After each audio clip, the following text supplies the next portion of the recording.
The Colorado Authors League presents The Cal Zone, the League's official podcast. Welcome to a place for tasty conversation about books, art, and more, all created by members of the Colorado Authors League. Here's your host, Tricia Copeland. We're super excited today. We have Kevin Wollenweber with us and HR Abajian. They are co-authors of Blue Blood.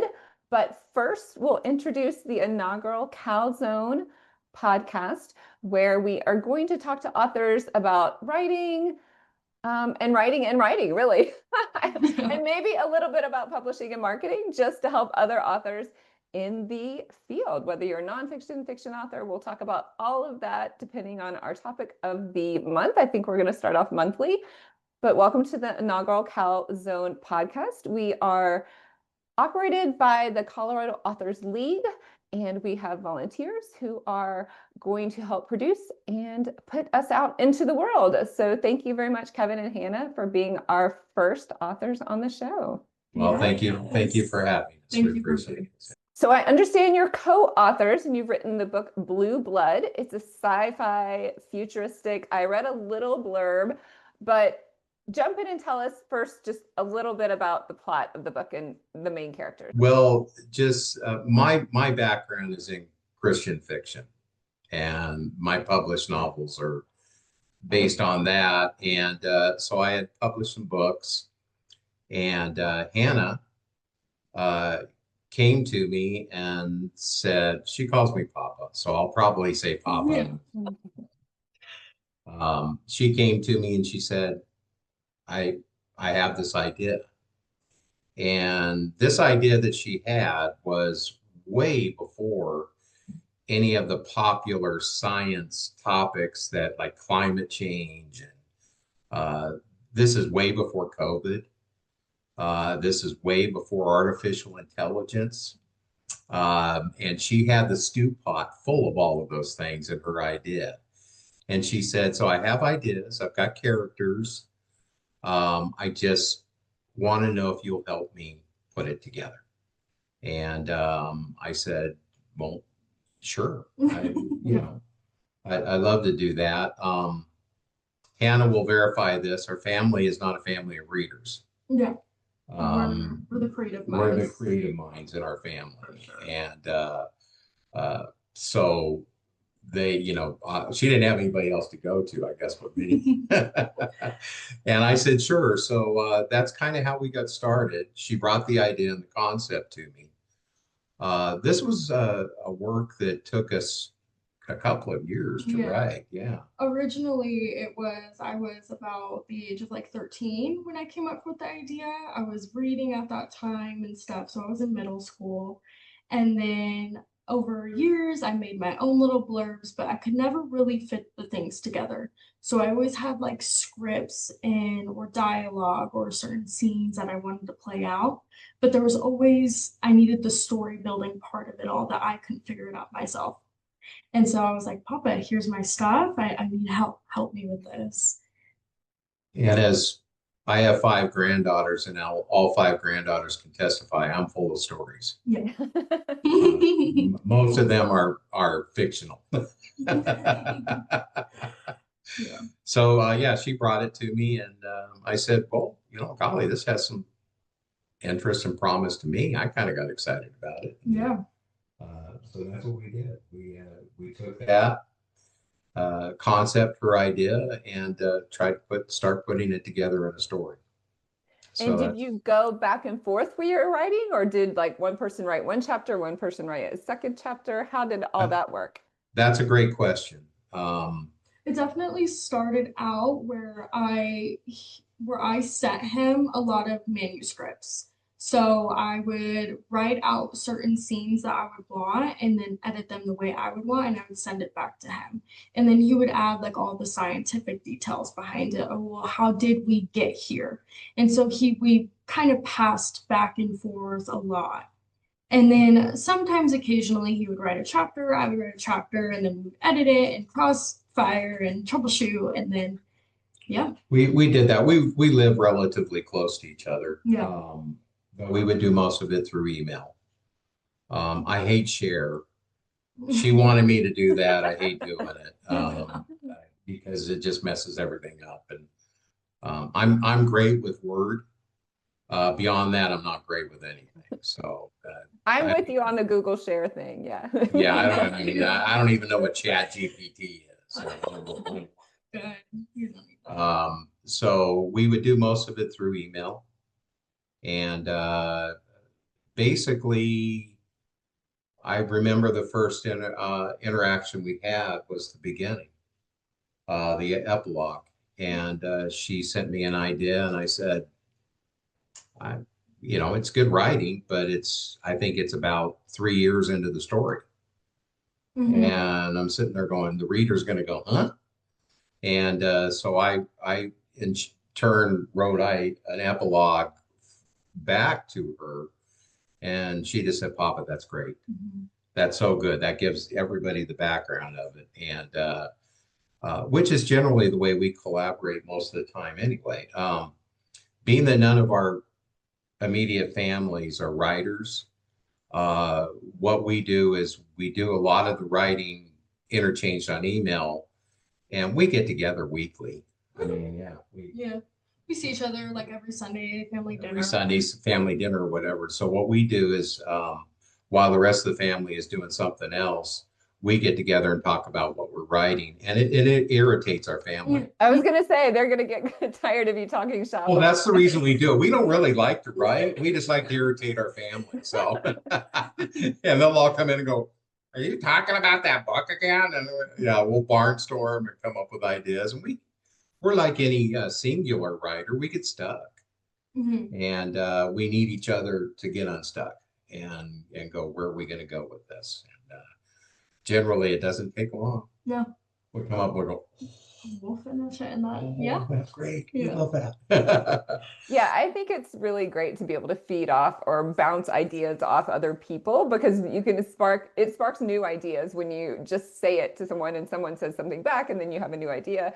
But I have talked to very few like really collaborative arrangements like you have. Like, it sounds like both of you were involved in pretty much the whole plot, the whole characters, many of the scenes and the direction of the book. So that's really unique, because I talked to a lot of co-authors, and maybe one person will write a chapter and then the second person will write the next chapter and things like that. But it sounds like your stories are like so enmeshed that they couldn't be parsed out, right?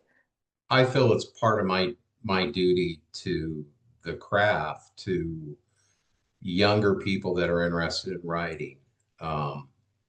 And there's a lot of them. And she came to me interested in writing, and I owed it to her to also teach. And I don't profess to be a great teacher at it, or whatever the deal may be, but I also owe it to her to challenge her in the process. Because if it's just my book, then I like I said, I'm a Christian fiction writer, and she likes the sci-fi genre, and we'll just that was not my genre, and so I'm sitting there going, it's your genre, this is your story. So Blue Blood is her story. It is not my story, and but I'll give you an example. We're in the process of doing our final read-throughs on the sequel to Blue Blood. So the manuscript is written, and during that process, she would come to me and she would say, I guess I can give a little bit of the detail. Our blood is more, we move more into cybernetics with our blood, which is what we call the name of the book of our sequel. Okay. Is Our Blood. And there was a part where one of our antagonists, he wanted to insert a cybernetic eye into himself, but none of his staff would do it because it had been pretty unsuccessful. And he thought, he believed he had come up with this. And so she said, what I want to do, Papa, is I want him to gouge his own eye out. And I'm sitting there going, okay, you write it. I said, I'm not writing that. You write it. She did a masterful job. I mean, the man literally gouges his eye out. The way she wrote it, everything had a real prose to it. And that's what told me that she knows how to write. Oh. And so I kid my family that, I only have about 3 or 4 months to live. That's not true. Oh, good. You have me worried there. I kid them about that all the time. So I want to make her carry it on and carry that legacy. And I know she can. So yeah, teaching is part of what I owe to her in the best ability I can. But we've had tons of very great assistance in this whole process. I was introduced by another Colorado Authors Association. Stephen Schuerman. And Stephen is a very close friend of mine. He's been my mentor. He's the one that got me started in this. And not to delay the collaborative writing, but in our profession that we were in, he had a lot of people that knew he was a writer and liked to submit manuscripts or things to Stephen and say, "Hey, what do you think?" And Stephen was always very kind. He says, "Keep writing." That was always his thing. We always joke about this, keep writing, keep working at it, and so I felt a little bit sheepish to even showing my first manuscript at all. And I said, please be honest. I don't want to waste my time. I don't want to waste your time. And so I sent him the first chapter, and he came back and he goes, "I want the second chapter." Ooh. And that started me rolling. And Stephen introduced me to our publisher, and we also have a co-editor that we both use. His name is Larry Laird. He gets together with Hannah and I all the time. And the great thing about having Larry is he's a reader. He's an avid reader. He does a lot of the book judging for the Colorado Author League Awards and stuff. And he's just so fantastic because he never changes anything, but he makes it read better. So he edits us to be a better read. He says, so he puts himself into that position, and he has been very instrumental, I think, in doing that. So shout out to Larry Laird, by all means. Couldn't do what we do without him. So, so that probably got us sidetracked. I'm sorry. No, it didn't, because that was my next question. Did you use an editor after, like, you both finished the manuscript? But it sounds like he was a developmental editor as well as doing the grammar piece. Yeah, definitely. Many times he would take a paragraph and move it up in the chapter versus down in the chapter, and he says, "I think this reads better." Oh yeah, we trust him impeccably. Oh yeah, for sure. We also have to mention too, like, how we both love timelines. We love how, like, the long years and stuff like that, and so he's the one that catches that. Yeah, if we make, like, a little mistake and stuff. We do a lot of timeline writing, and he is I mean, nobody else would catch it. No, but Larry does. Yeah, well, that's good, yeah. Don't catch it. Yeah, we don't catch it. Well, avid readers will catch it, though. Oh yeah, he says this doesn't work. Oh man, I didn't even realize that. I didn't even know. That was 5 years before any of it. So how do you keep up with your scenes and, like, what happens in the book? Do you write an outline before? It doesn't sound like you started with an outline here, but or for the second book, did you start with an outline, or did you just start with a general plot structure, or do you write an outline after so you can keep up with things, or how do you organize that? It's a little different this time around with Our Blood. With Blue Blood specifically, I feel like we did have an outline and, like, a structure of where we were gonna go. But because for some reason, when I write, I think of a scene out in public, or I have something going on, and I just pull out my phone and I jot something down. And then I go back later and I'll finish out that one scene in the middle of a book, in the middle of this random scene. And so these scenes are the ones, like, where he put them together. He made it the actual story, while, like, so it's like more or less a complete outline, but we had structure in where we were gonna go, if that makes sense, right?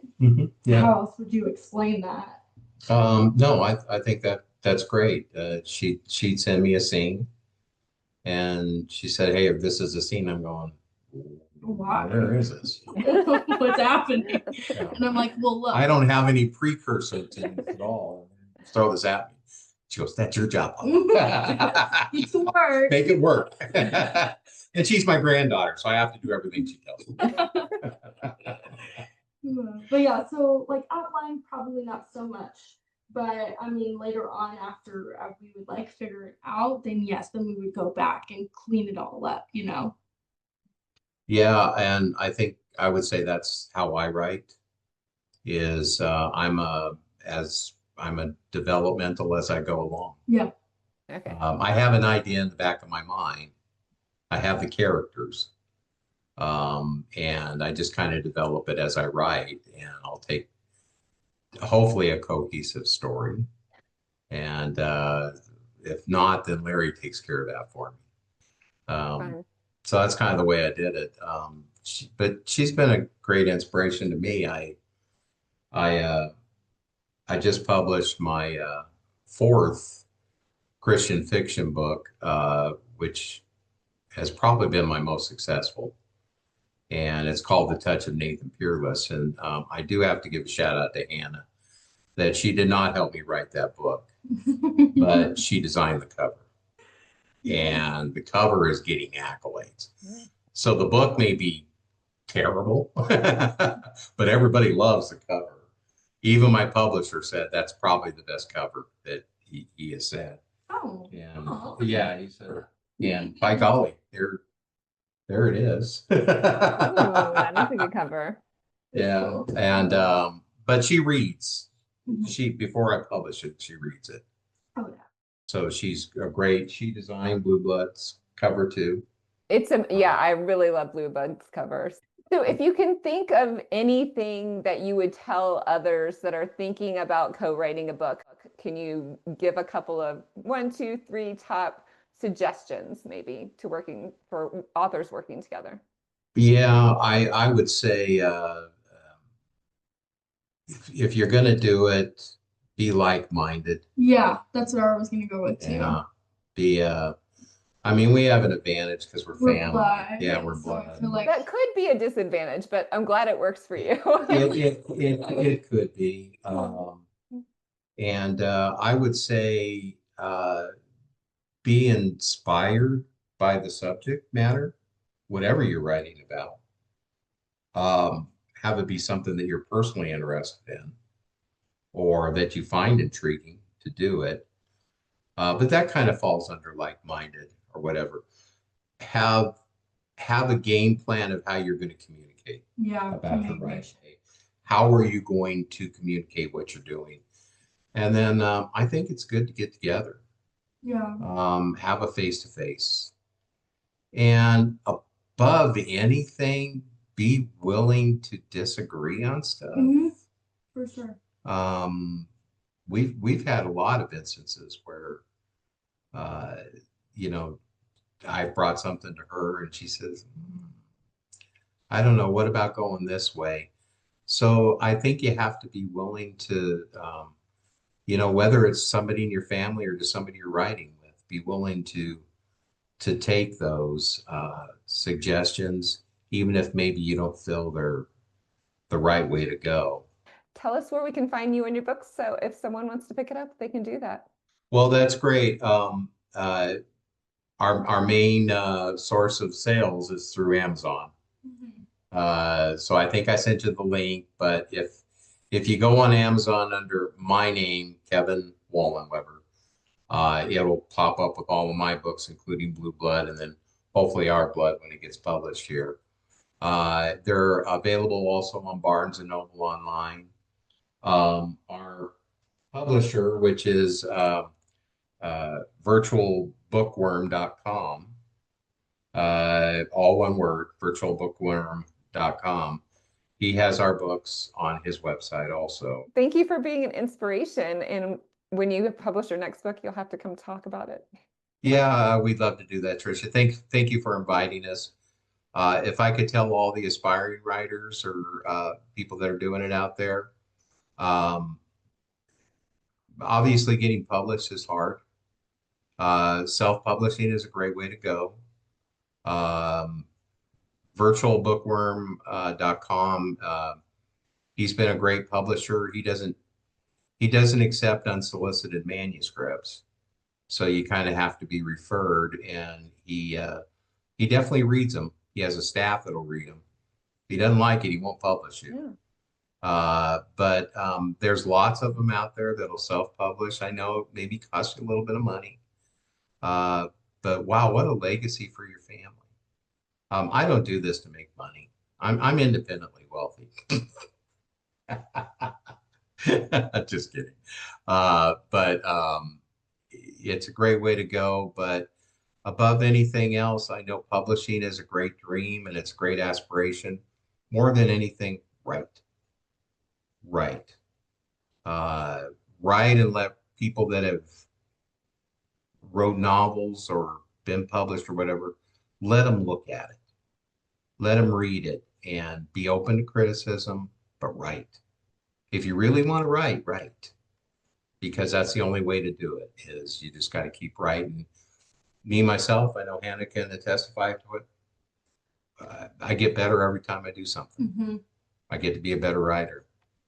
I've had Larry even say, you know what, you're a way better writer now than you were in the first. And I'm going, okay, I'm never letting you do one of my other books. No, I'm just kidding. Took that as praise, because you want to be continually improving. Thank you for being here and on our first podcast for the Cal Zone. And Real honor. keep writing, right? Yeah, keep writing. Keep doing it. You've been listening to the Cal Zone, the official podcast of the Colorado Authors League, supporting and promoting its creative community since 1931. Learn more about us at coloradoauthors.org. This is a production of the nonprofit Colorado Authors League.